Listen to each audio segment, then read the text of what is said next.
বিএনপির বর্বর হামলায় উনি আহত, উনি আসতে পারেন নাই। ওনার পরিবর্তে আমি আহ্বায়ক হিসাবে মেলার উদ্বোধনী ঘোষণা করলাম। এখন বাংলাদেশের কমিউনিস্ট পার্টির কেন্দ্রীয়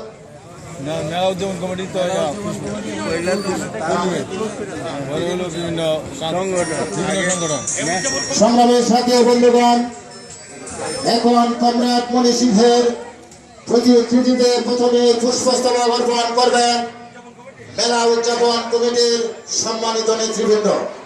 এখন পুষ্পস্তবক অর্পণ করছেন সম্মানিত মেলা উদযাপন কমিটির নেতৃবৃন্দ।